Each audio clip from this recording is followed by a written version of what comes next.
Roll at Night. I'm your sometimes not only forever DM, and I'm still under the weather. Or is the weather under you? Have you ever been above the weather, Tim? Yeah. Before. It was a Tuesday. It was a Tuesday. Interesting. Yeah.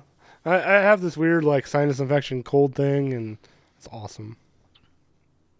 And fun fact is, we are recording this not at nights. We're recording it during the days. It's true. It's true. It's Sunday afternoon.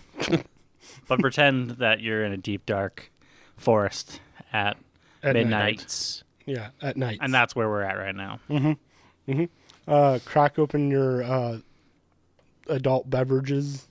Yeah. Your mead. Or your can of whoop ass. And bubble gum. And I'm all out of gum.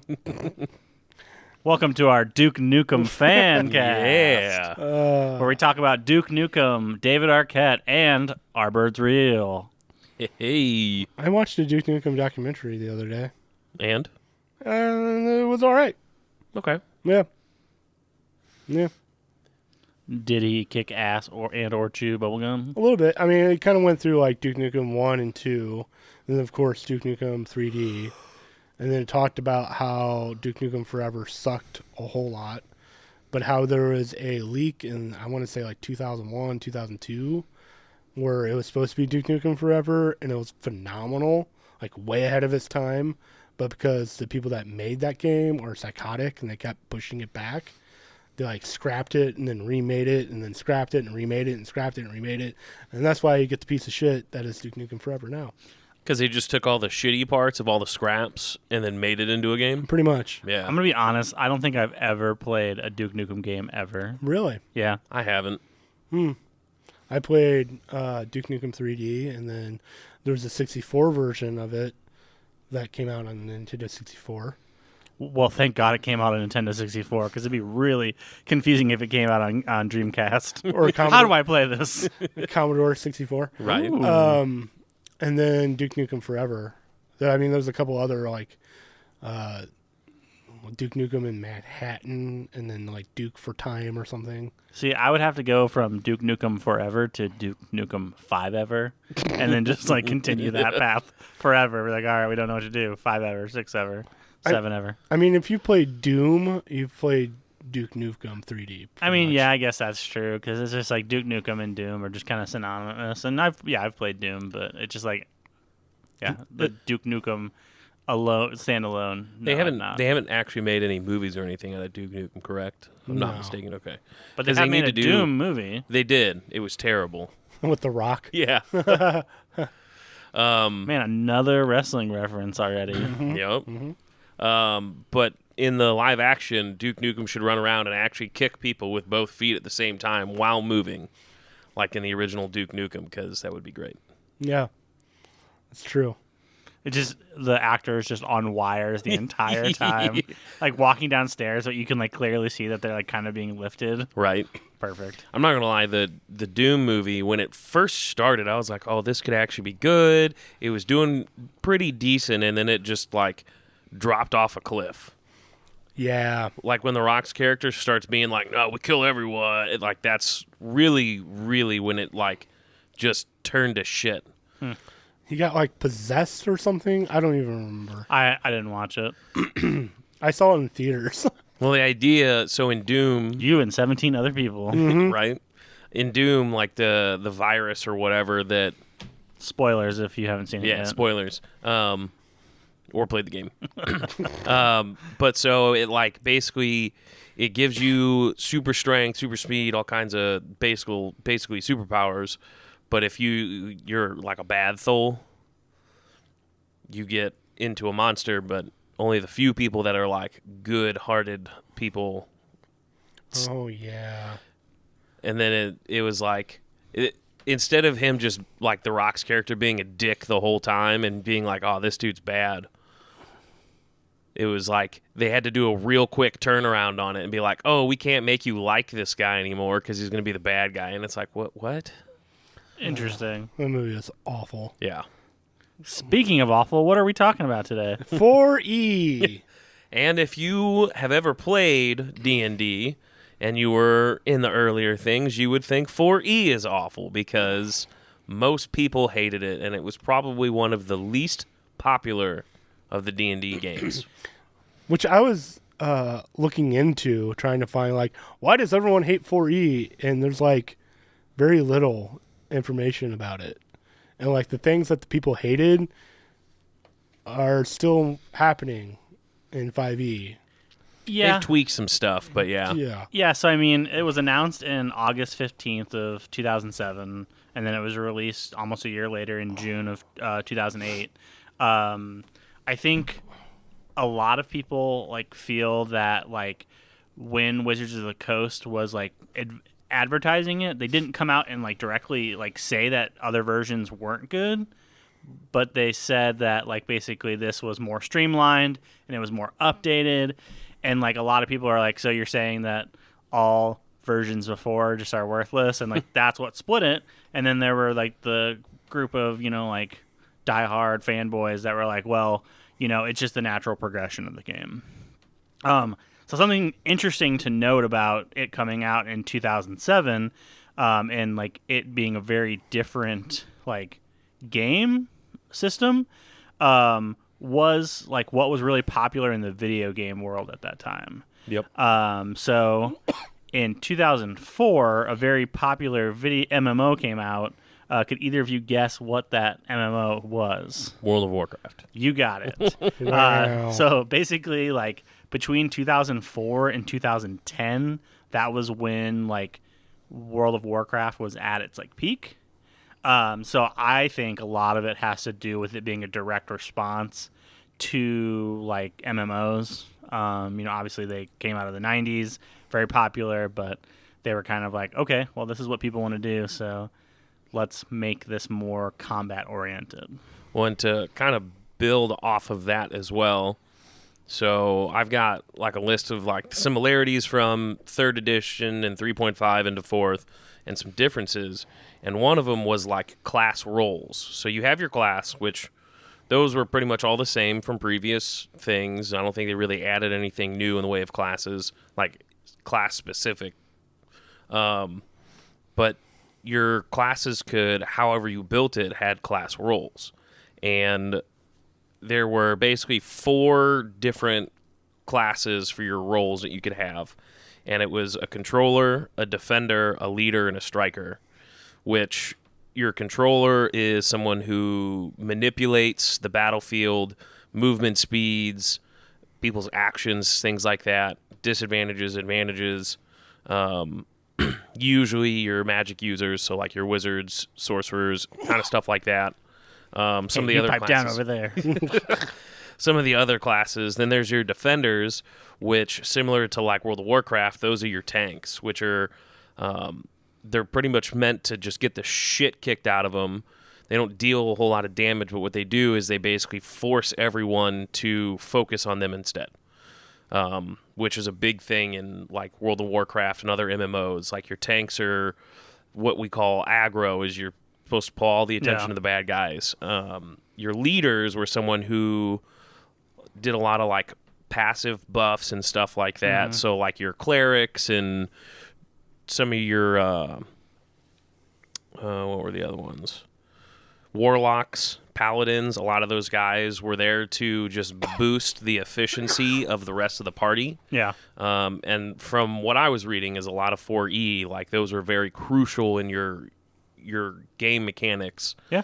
For necessities, and then you had your strikers, which are your DPS guys who just deal damage. Yep, that's exactly the note I have right here. Is like basically the role, like definition, is tank, DPS, healer, and a trinity. Which like trinity is like basically a combination of those, which would be like the leader. So like absolutely, it's like one for one copy of what you would see in, you know, a video game. Which like now I think like a lot of us like in modern, you know, like in 5th edition, like we kind of have that idea. Like we go into it like, oh, well, this person's going to play this. I need to play something to support that, or I need to be a healer or something like that. So Who's going to be the talker is usually what it is in 5e. That was another thing for leaders is like they're also the not that face. there's a lot of RP, but they're the guys that are like, oh, okay, I can talk to people. I can your bards. Yep. Right? Or your paladins, your high charisma characters in 5e, typically be the leader, quotes, air quotes there, because they can talk to people. Yeah. They effectively talk to people. Right. So I think that's like a very big thing is like even though you quote had a like talker, you like didn't really focus much on talking in fourth edition. Like it was like combat. Like that's what we're gonna do. Like what can we do to get you fastest into the next battle? Right. Yeah, that was the biggest criticism I've seen of 4E is it kind of stripped out all the role playing and it did mostly focus on combat. And that's what a lot of people were complaining about. Like it's all combat and like hardly any role playing. A lot of the systems for role playing were kind of stripped out in favor of combat. And then the combat, from what I've read, was very strenuous. Like, and it'd be like 4 hours of just straight combat because you have all these different systems and you had to, yeah. Well, it wasn't like necessarily. It wasn't like, oh, you stumbled upon like a wolf. It was like, oh, you're gonna fight like these mini wolves, and then you're gonna fight the wolf master, and then you're gonna fight a goblin, and then the goblin master. And it was like combat was not meant to just have like one person. It was or one monster. It was meant to have like a good chunk of like stuff going on, and like kind of with an MMO, it's like you've got all this stuff going on in the field, and that you have to keep an eye on it. So I thought that it was pretty interesting. Like another really big change is like they basically forced you to have like a battle map, have minis, and heavily focused on you like basically buying D&D themed things. Yep. So like in the DM, the DM, how to be a DM, essentially a place to play, rule books, which obviously you're going to buy from Wizards of the Coast, dice, you can buy them from anywhere, paper and pencils, a battle grid, which are like, hey, you can buy a battle grid from us. It's erasable. You can use your dry erase markers on it. Instead of having to use your grid paper that you're like, okay, I drew one thing on it, now I got to trash this whole thing. And then like the Dungeon Master screen, so like you could buy a specific D&D themed screen. Miniatures, they're like, miniatures are great, but buy ours. Yeah. Didn't they change the grid too? Yes, they did. So it used to be where like if you would go a diagonal, it would be 1.5 like square. Like basically they would count that as 1.5 square. So that would be 7.5 feet that you're moving.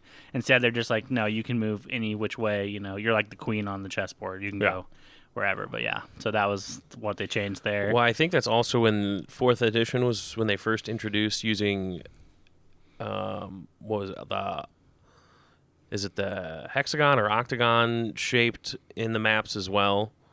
Because that's been a little bit more recent, and that's used for larger. Usually, it's for like large maps to be able to note like travel. But then I think that's also when they first introduced that for actual combat as well, which changed it a little bit more. Because I mean, even if you look at the 5th edition DM, like the Dungeons Master book, it's got combat for both squares and I think it's maybe octagons or hexagons. Well, so yeah, I mean, it would be an octagon, or I think it was an octagon. It would be an octagon because when you look at like basically like the plane of movement, it's like a 9 grid. Yeah. And then you draw it out, then it becomes an octagon. So I think that was probably just like a simplified way of like, cool, well now you can take this octagon and it's like your D-pad, which way are you going to move on that? Right. So yeah, I mean, I guess I haven't seen anything about that in regards to 4th edition, but I'm sure there's different ways to play. I'm pretty sure that's when it was first brought out. Not that it was like heavily used, but I think it was 4th edition that started using that a little bit. And then they kept it around as an option in 5th edition. Another thing that was in the like the source book that made me laugh is they talk about things that you need to play, and snacks is mentioned. And it's like, snacks are not a necessary component of D&D game, but they can be an important one. Food and beverages at a table help keep everyone's energy up, especially if you're diabetic like our friend Ryan. If you start your game sessions in the evening after work or school, you might want to eat dinner before you play. You can get all the socializing out of the way while you eat and hunker down for some serious die rolling once everyone is finished. So I'm just like, really? You're in here like telling me like you're like self-care, you need snacks. Yeah. It even goes a bit further later on, but I don't need to talk any more on it. Is like making sure everyone agrees on the food that you have there. It's true. Which I'm just like, I mean, we had for the longest time M&Ms and Goldfish. crackers, and it's like everybody loves those. But like, Yeah. could you just imagine fighting like, oh, I'm not playing at this table because I want Funyuns. No one wants to set a table with anyone while they're eating It's Funyuns. true. I love eating Funyuns, but I choose when to eat Funyuns. And then another thing that they have in the things to play is they mention D&D Insider, which is basically like a little like subscription service that you can pay for to get like little insider things on D&D. So they're like really heavily like, hey, buy all things D&D to play D&D and have a good Right. time. Another notable mention is talking about computers, PDAs, smartphones, and digital cameras, which like this is the first time that we've like heard mention of them bringing like anything like Yeah. digital into the game, which obviously it came out in 2007, 2008, and so like that was like right when smartphones started. So it was Yep. like crazy that they're like, oh well, let's throw that in there. So, which is like, wow, that was what 15 years ago. Yeah, Yeah. that was like 15 years ago, and so it's crazy that Damn. smartphones are 15 years old. As is 4th edition D&D. Hey. And then the last thing that you need to have to play D&D, which remember that list that you gave us last time? Fun. You gotta make sure you have fun. Right. Oh yeah, Fun. fun. Yeah. Fun. So Well, you also have to make characters. nope, no, it's not listed here. It just says a place to play, rule books, dice, paper, battle grid, master screen, miniatures. I guess character sheets. So yeah, I guess you do have to. You don't have to fill them out, you know. But that being said, talking about using the grid system and using miniatures, it kind of took away like the theater of the mind. Mm-hmm. Like it was less on role playing and more of like, all right, cool. You can see what was that? Did anyone else hear that? That was me. Oh, that was terrifying. You're welcome for that at home. Yeah. But yeah, I mean, you basically lose out on that. Like, all right, I want you to imagine it. Instead, it's like, all right, you can see exactly where that orc is on that board. How are you gonna kill it? Well, and part of the reason why that is some of the updates that they did with characters, and they're, I would say specifically like the defenders, because they have a lot of abilities that pull other creatures to them to then be able to attack. And so it was so heavily relying on having those miniatures there, because you'd be like, okay, I have to pull this guy up to like 15 feet closer to me, and it can't be like a weird like diagonal closer. It has to be, every square has to be 5 feet closer. And so there was a lot of mechanics like that it, like, you couldn't do a theater of the mind. Like, I could be like, yo, Tim, I want to cast Fireball in this radius. How many of these guys can I hit? You know what? You can hit like 5 of the 7. All right, cool. Yeah. But instead, I'd be like, all right, I want to pull these 5 guys that are within 30 feet, 15 feet closer to me. It's a little bit harder to do, to be like, oh, well, these guys are for sure here. This one's not. And then, you know, because they have mechanics where it's like 2 people can't be pulled into the same square. Yeah. And it's like, all right. So that was part of the reason why they're like, no, you have to have maps. You have to have miniatures. Because there were so many specific things that relayed to distance and tracking and moving things one way or another. Which is why combat took forever, because you have push pull, Yep. and then you have the range, and you have to figure out the range of what your spells are, and now the grid is different, so then you have to do this and that. And But now I Okay. go back to like thinking about that and like the comedy gold that you get from like Theater of the Mind goes back to that episode where we were in Bearborn and there was that gate and Oh yeah. Ryan and I were like, "Oh, is this gate in the middle of nowhere? Like it makes no sense." And you two were like staring at us like we're idiots. And like, no, it's like a whole town. But it was just like, but like it was just like you trying to describe to us, and then us being like, "Well, we're gonna Winnie the Pooh it through here," and it's just like, We'll just walk around the gate. You can't walk around the gate, guys. There's walls. You have to go through the gate to get inside. yeah. So I mean, it's just like sometimes like. Yes, I understand the importance of it, but like that gold would have never happened, and how stupid we True. looked, and True. like just like the sigh, the audible sigh from Tim when he's just like, "No, it's a whole ass town." Another thing is like player motivations and like how to deal with that. So like it breaks down like if someone's an actor, like what their motivations are, how to engage them, how not to engage them, like things not to do. So like actor, explorer, investigator. So like it just like explores all the different like metas of it, and it's just like, hey, we're gonna give you like the most on the rail system to get through conversation, so you can get back to another 5-hour battle. Yep. I'm reading about like how spells are done differently, which is super confusing. Mm-hmm. You have, for a wizard, for example, you have 2 at-will spells that you can use repeatedly. Yep. You can have Like one your cantrips. right, and you can have one extra if you're a human, but you also start with 1 encounter spell, which is different than your at-will spells. Mm-hmm. And then you start with 1 daily spell, which is different than your encounter spell and your at-will spells. But you can only use like certain ones like within 5 minutes or a short rest. Ones you can only use once a day, and then the other ones you can only use during an actual encounter. And it's just like, no. Yeah. They got rid of like the Like spell slots. spell slots, charges or anything like that, or like a barbarian can rage twice a day or Yeah. whatever to start off with, and they pretty much just classified everything into like spell notation, like even just abilities for fighters and barbarians and all of them, and it was your at-wills, your encounters, and your dailies. I mean, Yeah, but yeah. that basically was the birth of like cantrips, though. Well, wizards also have cantrip spells. Some are at will, or some are encounter spells. And so, or some are at Phil, or some are at Nick. Yeah. Not always at will.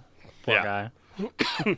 So you have your cantrips, but some are at will. You can cast whenever, and some are only for encounters. And it just sounds so confusing and so time consuming to like have all of that. But like that's what helped introduce cantrips into like the actual into D&D until 5e, what we have now. Because before you had the spell cantrip and literally Right. you defined it, but it still required you to use a spell slot in previous versions. Whereas this, now it's like, hey, you can do this at will, or Phil or Nick or Tim. You can hit anyone with it. And so like that was like the good stepping stone. So this would be one of those things that I think came out of 4th edition that like was a great added bonus to it. I was going to say one thing about player motivations. They refer to the Watcher. But a Watcher is a casual player who comes to the game because he wants to be part of the social event. A Watcher might be shy or just really laid back. He wants to participate, but doesn't really care if he's deeply immersed, and he doesn't want to be assertive or too involved in the details of the game's rules or story. He enjoys the game by being part of the social circle. So, and then it goes on to say it's like,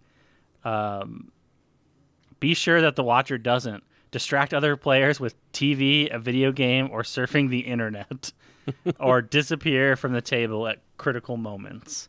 So I just think it's like wild that they're like basically breaking down people's like actual people's like personality types as you bring them into the game, and like, hey, pay attention to me. Don't I'm over don't here. go do I'm don't over go do here. something else, which is absolutely crazy. But another thing it says is a Watcher often fills a hole, but to me, I always thought that the Watcher just watched and didn't fill any holes. You fill all my holes. Oh, shucks. But yeah, it's just weird that a game is trying to break down the psychology of people. Like, how many pages in? Like, 11 pages in. It's like, here, let's talk about the psychology of people. Okay. Yeah.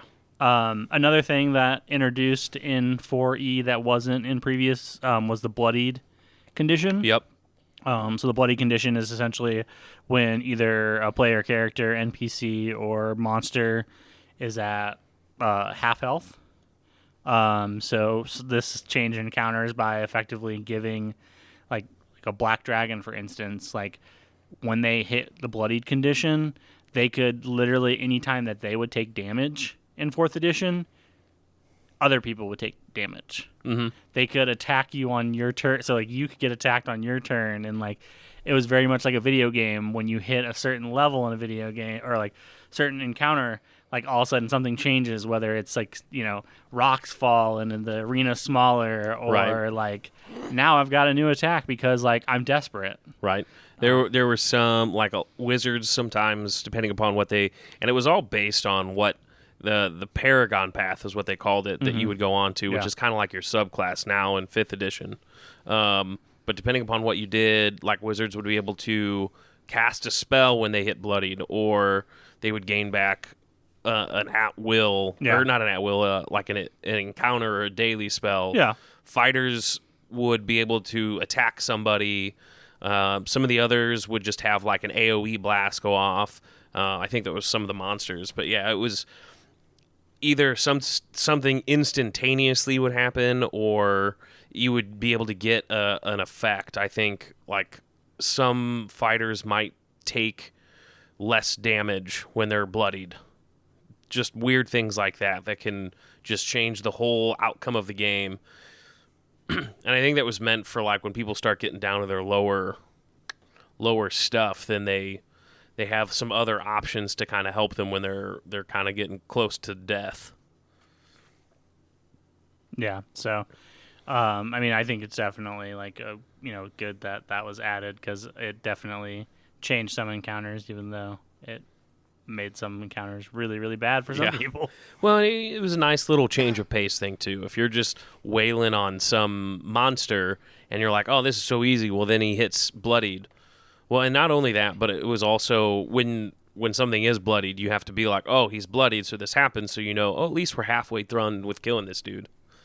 But it changes a little kink in what you guys are doing right now in the plan, which could also alter how combat proceeds. Yeah. Another thing is interesting in the DM guide is referring to things like in, like, game lingo. So, like, one of the things is, like, modes of the game. So, like, you would think, like, oh, modes, like, you know, easy mode, hard mode, stuff like that. And so Right. it's just, like, interesting that it brings that parallel into it. But essentially, you know, everything is a railroad. It's trying to get you set it up, explore, to combat. You know, set it up, explore, conversation, combat. Yep. So everything kind of leads back to the same thing. In regards to, like, narration, they want, like, storytelling to be brief to get to combat. Yeah. So, and another thing that helps push things towards combat, so they came up with things that are called action points and milestones. And so your action point, when you have one, allows you to take another action on your turn. So it's very similar to what's the fighter's action surge. Yeah. So it's pretty much an action surge, but this was for all players. Everyone would have it. So if you had your action surge and you're like, oh man, like I didn't do, like, my spell missed or whatever, you'd be like, well, you know what? I'm going to go and I'm going to action surge. I'm going to try and hit it with something else. But then they had milestones, which basically when you complete 2 encounters, which the encounters could be either an actual fight or what they called a skill challenge, which was probably about the only part of the game that was like theater of the mind that was left to this whole thing. There's no theater of the mind in 4E. That's a lie. Well, you didn't have to have a map for a skill challenge. Yeah. But, so, you have an ending goal, and then you have to go around the table, and as you would with the turn order, you would go through, and you'd have to use your skills to try and either succeed or fail, and you could see your progress on your successes and fails to get through a skill challenge. And basically either every 2 skill challenges or combat encounters, you'd get a milestone, which you could complete multiple milestones in a day. Yeah. And it was another thing that was used to like keep people from just being like, oh, we just got out of combat, let's long rest and then keep going.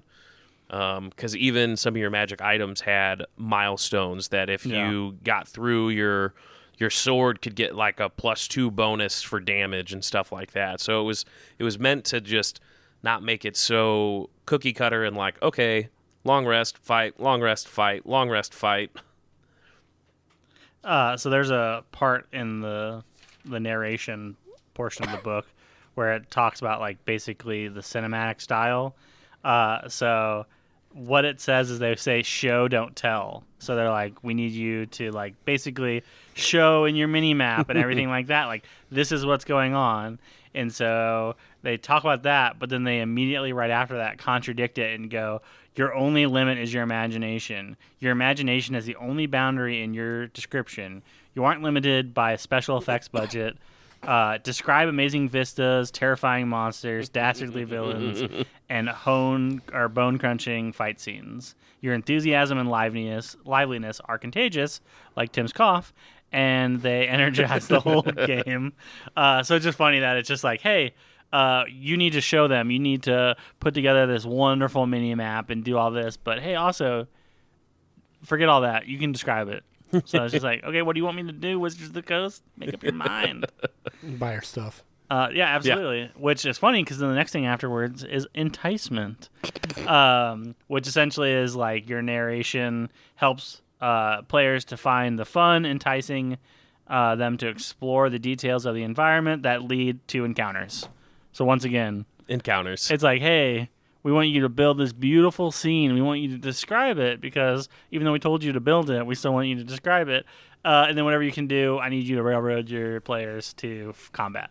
So I don't know if anyone has caught on to this theme, but it's 4E is the railroad to combat. Is the shortest way to describe it. From point A to point combat. Yeah. Absolutely. You lay in your bed. Oh my God, your bed's a mimic. Time to fight. Roll initiative. Damn it. I've got one for you. Yeah. So another thing that they added to 4th edition is the healing surge, which is to this day and age is your hit dice. So these were out of combat, basically based on your level, out of combat ways to heal. So you could take your short rest, which in 4th edition only had to be 5 minutes, and then you could use your healing surges to heal up, and then once again to be able to get into more combat. Yeah. And they also had Second Wind, but this wasn't strictly for fighters either. This was everyone had a Second Wind. So you could choose, Phil, in the first combat of the day, you're just getting your ass kicked, and you'd be like, all right, I'm going to use my Second Wind now. I'm going to heal myself up a little bit. Cool. And then it's like, now I got to use my healing surges afterwards, and then we get into another combat, and I'm like, shit, now I'm all out of heals. But they tried to find other ways to get you back to close to full health so that you could get more combats. But like you saying that right there, it's just like, okay, so now my fighter has heals, so why would I want to be a healer? My wizard can do melee damage, like they've got the ability to do that, and they can regen their hit points. Like, cool, then I can use them as a glass cannon. Yep. And so it took away like the individuality of like a party. Yep. Because like I know like that is like a big thing is they're like, hey, we want to balance. So like, because at a certain point, your fighter can only do so much. Your fighter just starts taking hit points while your wizard's over here casting, 4th level fireball, just burning down an entire town. So like, I get that they're trying to like put the system in there to balance it, but like, it just is crazy. Like, I don't want to be a fighter because I've got the ability to heal myself. I want to be a fighter because I want to punch some things, and then I want my healer to come over and help me out. Right. So I don't know. I think the adding the power systems and like kind of like making everyone on the same playing field isn't as fun. But I guess if you're in a combat-driven game, then Right. yeah, it makes sense because everyone wants to use their healing potions or Yep. I mean, 5e now is kind of bleeding into that, It is. where a lot of the classes are becoming more intertwined in one. Like, I mentioned this a few weeks ago, how Rangers now have Revivify, and that's been making me angry. Like, why does any other class, but maybe a Paladin and a Cleric, have Revivify? Yeah, I think it's partially because like the Ranger really doesn't have much going on for it. So you make it better. You don't add healing to it. You know what I mean? Like, that's all a Cleric does, is heal. Excuse you, they also can turn undead. Yeah, right. For all the undead that you always face everywhere, right? I mean, even fighters now have like healing abilities and stuff like that, and it's just becoming more like a lot of the classes are becoming one. You start to see, and especially with like now there's 4 bazillion subclasses you can get into. Yeah. Well, it's like we talked about, like the bard subclasses are now starting to get into the melee aspect of stuff, or like the monk. You're basically turning this monk into a rogue, where The way of the shadow monk. Yep. But like you still have to build it though. Like it's not like one of those things like with this, the power systems are from the very beginning. Literally level 1, you've got this power system that you can do that. That's what I'm saying is like it's very much like just like putting it on a railroad. 100%. Versus like, you can make those poor decisions where like I remember like one of the D&D podcasts that I listened to, I don't only listen to the BS roll. But like basically like they gave an opportunity for their characters to respec because he was a ranger, and literally based on the scenes that they were in, like a ranger didn't make sense. So he like then changed to like a rogue, which made sense for it. But it was just like, his poor decision in the beginning like affected the game up until the DM was like, hey, you know what? I'm going to give you an opportunity to change. So, like, I think it's great because, you are going to have those people that are, like, those, like, meta gamer, power gamers that are going to, min-max and, like, figure out a way to game the system. But then you're also going to have those first-time players or those people that are just, like, I want to throw chaos into it. They're like, yeah, so I don't know why, but I made a wizard barbarian. And, like, I don't know what I'm doing with my life. And so, like, that I understand. That's a very Jekyll Hyde combination right there. Yeah. I cast Fireball. I would like to rage. Oh my god. Raging Fireball. Huh. Right. But it's just like you have the opportunity to make those decisions whether they benefit you or they negatively affect you. Whereas this is positive. There aren't really any negatives to it because they're introducing it to you at the very beginning, first level of the game.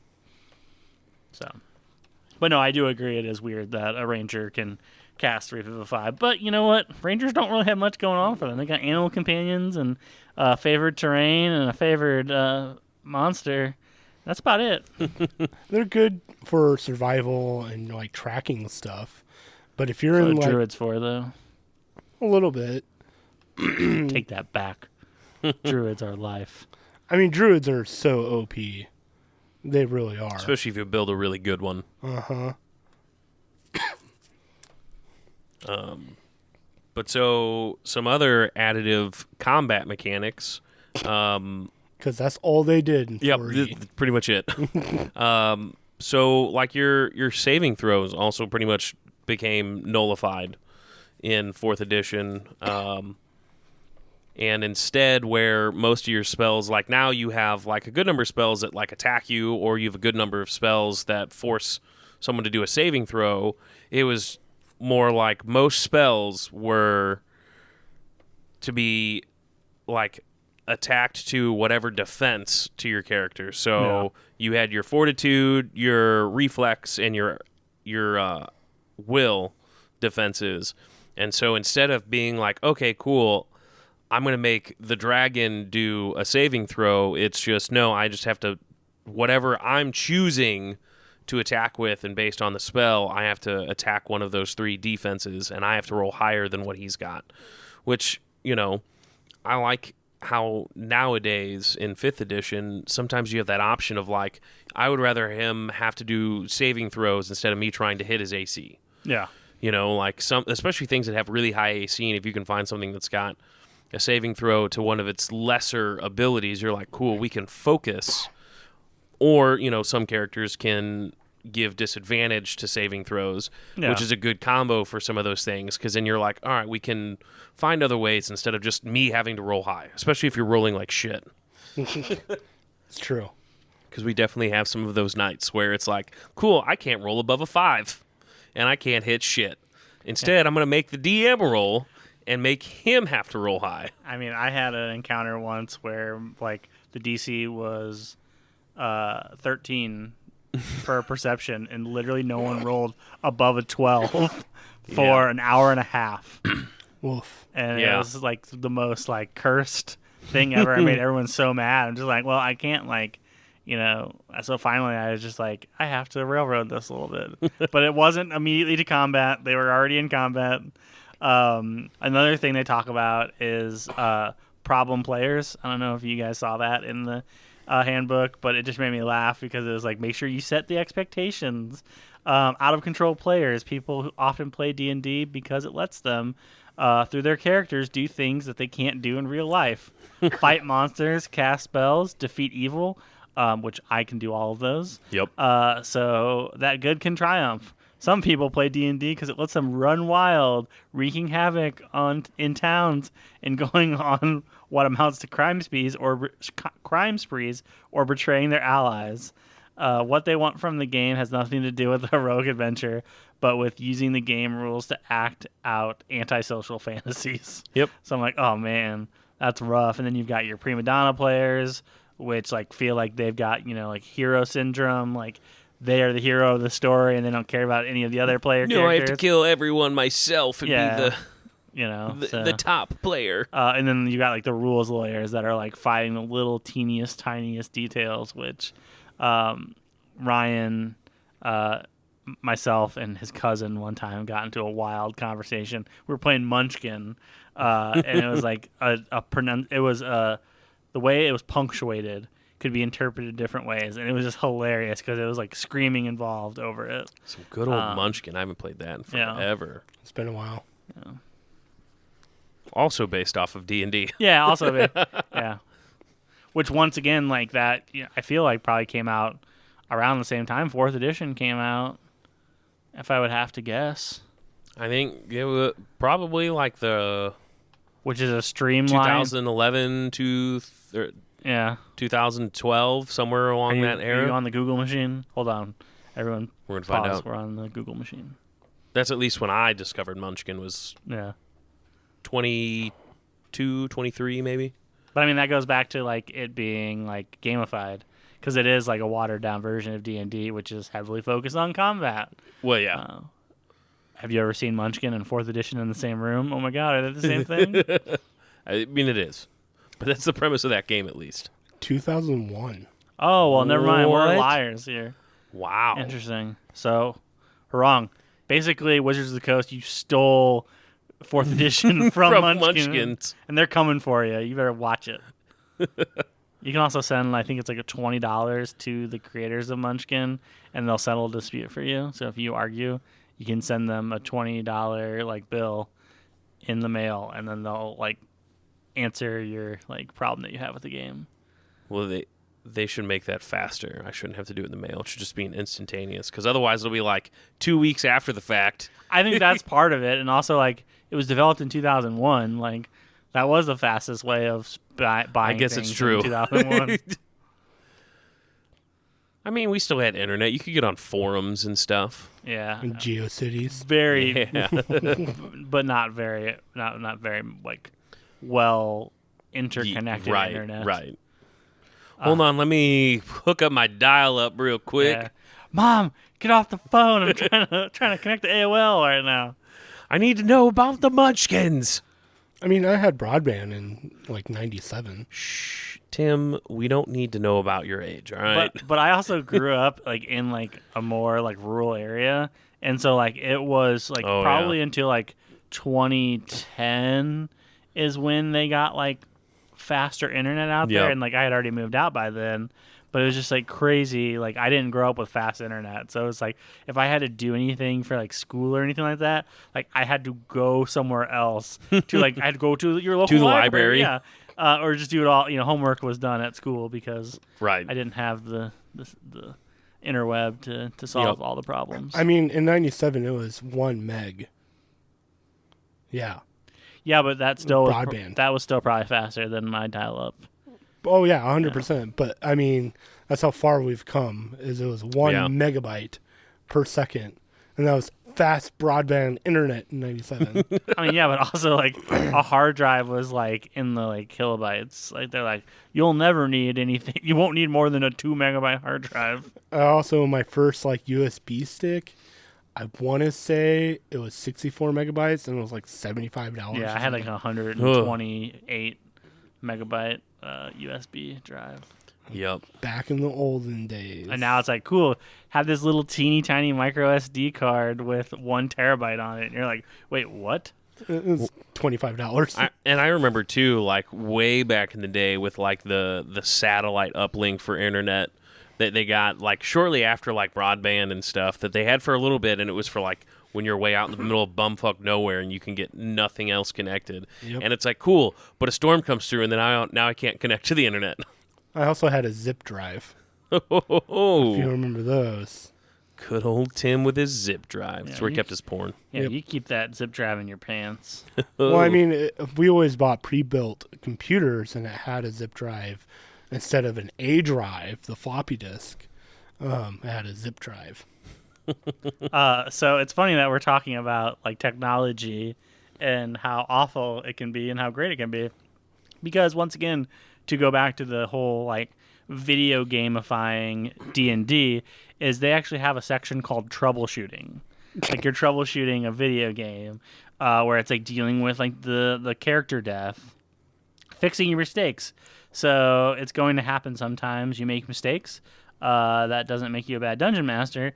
It means you are human. So if you have like a bad rules call, you don't have to be perfect on the rules, but you should be open to at least some discussion of the right way to apply a rule in any situation. If an encounter is too hard, if a hard encounter is too easy, if a player gets too powerful, scaling, smaller than 4, larger than 6, like designing that. So it's just kind of funny that we go back to the whole like, all right, this is basically a video game. Like, how are we going to go into the settings menu and solve everything? So I thought Just reboot the campaign. yeah, I mean, sometimes that's what you have to do. I've had a campaign where it just wasn't going anywhere, and they're like, "Hey, you guys just want to start over on a new campaign?" We're like, "Okay, whatever." No, I want to go back to the last save point and try it one more time. I do want to do some save scumming in our D&D campaign. That's what I'm saying. We're gonna create a time machine in our campaign, go back in time, and kill some things before they do it, and then they're gonna go back in time and kill some things before. And it's gonna be a whole thing. Done. The Warlock was introduced in 3rd edition, but it became official core class in 4th edition. Oh, okay. Also appears in 5e. The Tiefling and Dragonborn races retain their place in the 5e handbook as well. And I think it was created with 4e. With their physical appearance, like 4e, I think created Tieflings and Dragonborns, and 5e kept those appearances. Okay. No, 5e made them hotter. Yeah. Oh, that too. Sexy Tiefling. But like monster rolls kind of had a similar like rolls as in spelled ES at the end, not double L's. But like kind of similar to like ads in video games. Like you had like your artillery, your brute, your controller, your lurker, your minion, skirmisher, soldier, elite monsters, leaders. So like you have your like low level monsters, you have your mid tier, you have your mini bosses, you have your big bad boss, and so that really drew from video games at the time.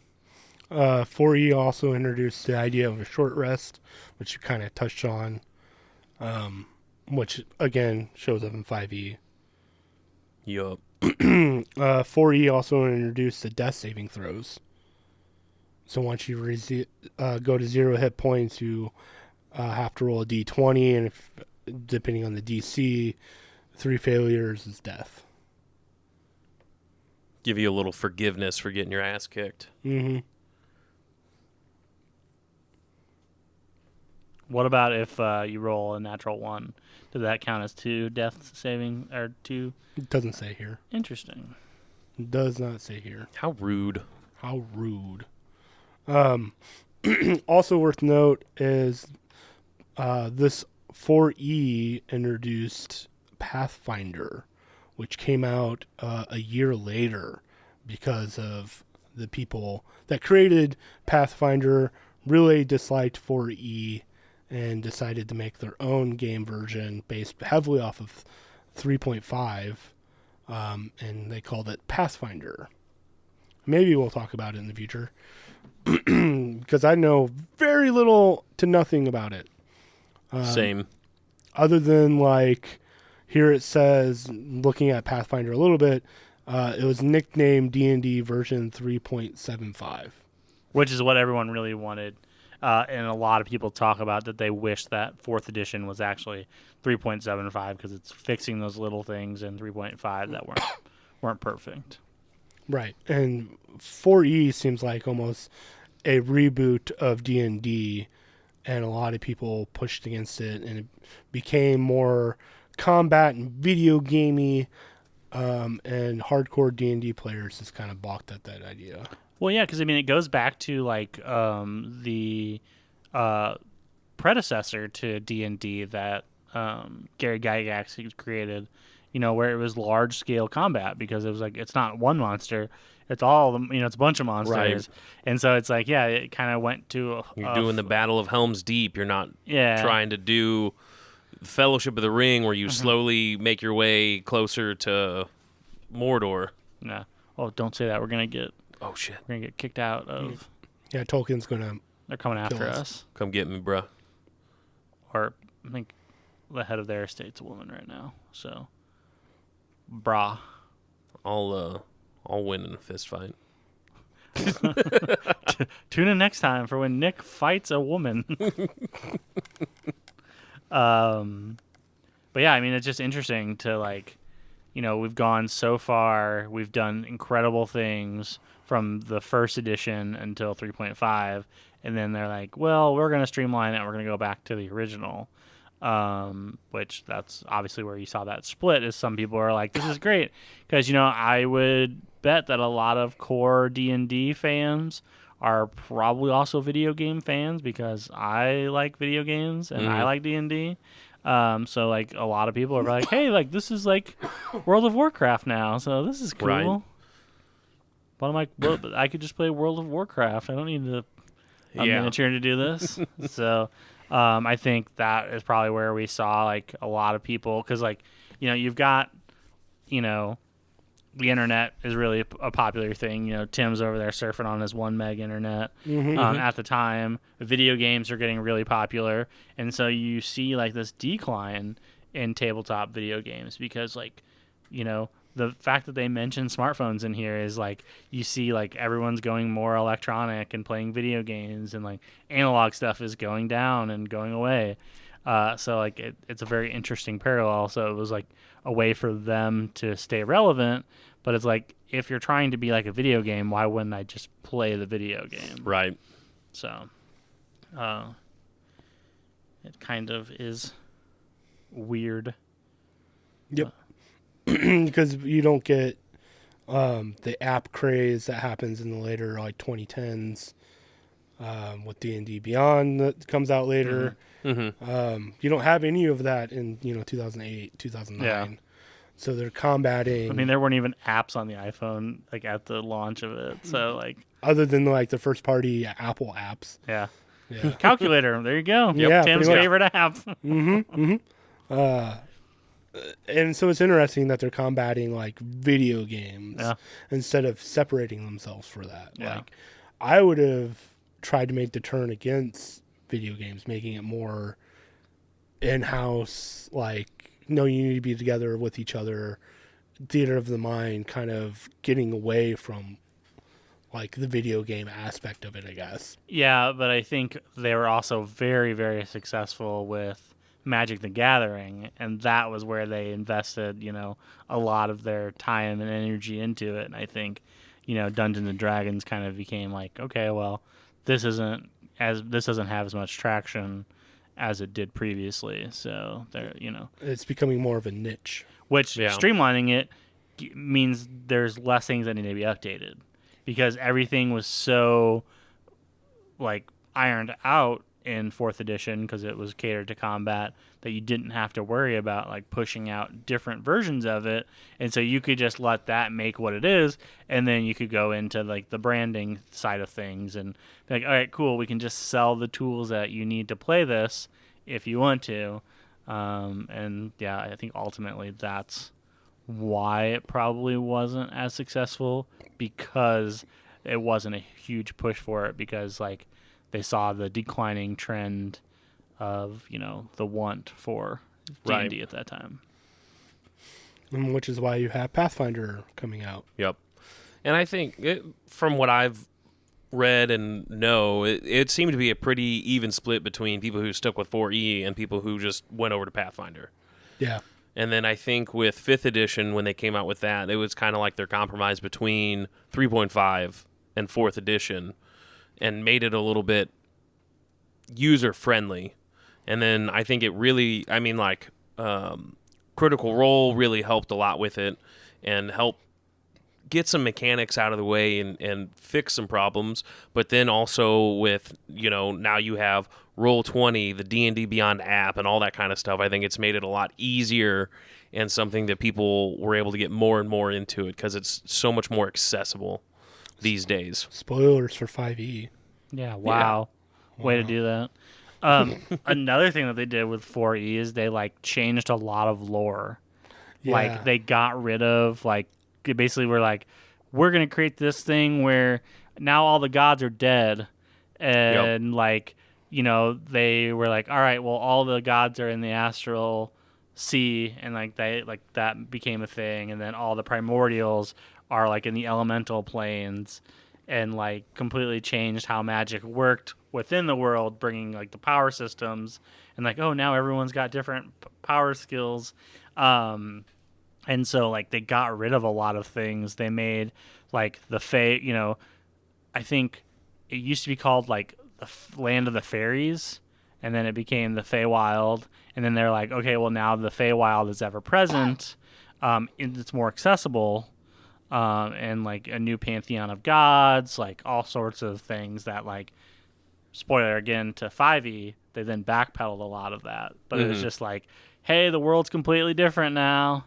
So it's like almost like a multiverse situation, Right. alternative timeline, which A little bit. is super crazy. Well, even in the lore of like the Faerun, there's like the dead gods and like the missing gods and the forgotten gods, which is all kind of pointing out 4E a little bit.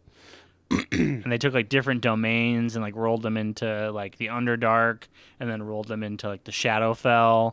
And so it's like they like took a lot of things that had this very rich, robust history, and they're like, let's water it down and make it, as easy as possible for people to digest. And oh no, you don't. You can fast travel to the Feywild now. You don't have Right. to. Yeah, just click on a waypoint and there you go. Well, it's all Well, about and- the combat. Yeah. Yeah. Well, and again, it's like World of Warcraft. No one actually pays attention to the actual storyline in World of Warcraft. It's true. I actually have no idea what has happened, and I've played quite a bit of World of Warcraft. I have no idea the actual storyline, other than the fact that the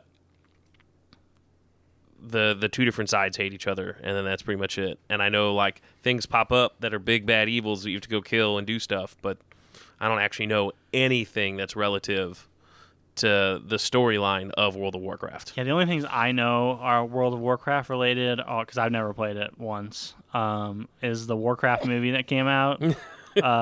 So, like, what they think orcs look like, and Leroy Jenkins. Leroy Jenkins. That's all I know about World of Warcraft. Perfect. Yeah. And that, like, level 60 was a really big deal. And then For the people original World of Warcraft. would yeah. like, sell their accounts. 100%. Like on Craigslist and stuff like that, which I would like insane. I'm like, man, I wish I was into it because that's something I would have done. I would have made so much money off of. We just never had, like, I wanted to get into it way sooner, and we never had a good enough computer to run it. Like, so I was like, all right, cool. If I wanted to go play, I had to go over to someone else's house and play on their computer and hope that they had two computers for us to play on together. Otherwise, I was like, all right, cool. I guess I'm just not going to join in the fan, but I probably would have been a World of Warcraft guy way sooner than... Yeah, I mean, I had dial-up internet, so I was in the same boat as you, like, until I was an adult.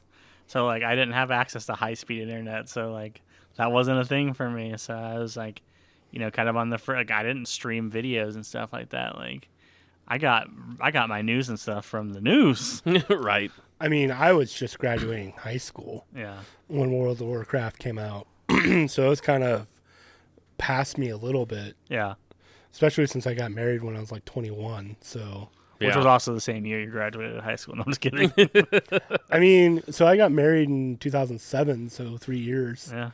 after high school. Well, I was just, like, joking. I was like, oh, yeah, I was a super senior. Right. Super senior. But it's not that long after I graduated high school that I was already married. So I, like, missed the whole WoW thing.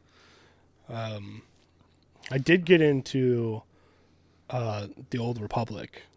Yeah, that's legit. Yeah, Star Well, Wars, The Old I Republic. tried that when it first came out, and it had so many problems. Yep. When it first came out, I was like, nah, never mind. I'm out. I played it for a good, like, solid month or two, and then I was like, I'm done. Yeah. Idea, cool. Execution, not so good. No. The good news is his Grumsh made it into the M4E. So, like, I know we were worried about him because, Yep. you know, Christmas is coming up, and y'all better be good. Or The good old Christmas Grumsh is Grumsh. coming to steal your Christmas. I do believe 4E also has 30 levels. Yes. Yeah. It does go to level 30, and then they drew that back down again with 5th edition. Which I'm surprised with all the expansions and subclasses and now multi-classes and all of that stuff, they haven't raised it. I've seen a couple, like, non-official stuff, but to level, like, tell you how your classes would go to level 30, but that was also very standard early on 5th edition, not now, because there's so many other subclasses and all kinds of shit. But, you know, like, one of the ones that I remember, because, like, with the Barbarian, you can get up to 24 strength and dex and constitution. Well, then you could get that up to, like, 28 or something like that, getting up to level 30.